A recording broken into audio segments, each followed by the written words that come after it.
Ton père ne t'a pas poussé justement à Pas du suivre la tout, même pas du carrière tout. que toi? Il y avait pas cette Tout à l'heure. pression en tout Mon cas? père en a souffert, je pense, Ouais, aussi. C'était un militaire avec un cœur énorme et qui a fait, voilà, qui a fait toute sa carrière, une carrière, un officier de carrière, franchement de très très haut niveau, mais ouais. qui a mené sa carrière avec le cœur. Je ne OK. sais pas ce que ça veut dire pour un militaire, mais je te garantis que ça existe.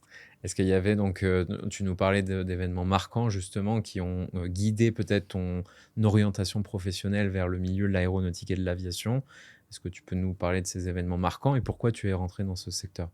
Alors oui, comme je te disais, je crois que j'ai été marqué par mon service militaire. Ski vol a commencé à me passionner, mais pas réellement ski voler, ce qui gravitait autour, la logistique qui gravitait autour. Et en fait, cette rencontre qui était une rencontre fabuleuse, je te disais, la première société d'assistance aéroportuaire, pour moi, ça veut dire quelque chose, parce que notre métier a une histoire, et aujourd'hui, c'est une histoire qui n'est plus connue. Ouais. Alors, tu le sais, hein, je reviens d'Afrique, j'ai discuté avec des partenaires avec lesquels je travaille depuis très très longtemps, et j'ai pris du recul sur le quotidien et à discuter avec eux et en ayant leur éclairage et leur prisme, eh ben, j'ai compris un tas de choses.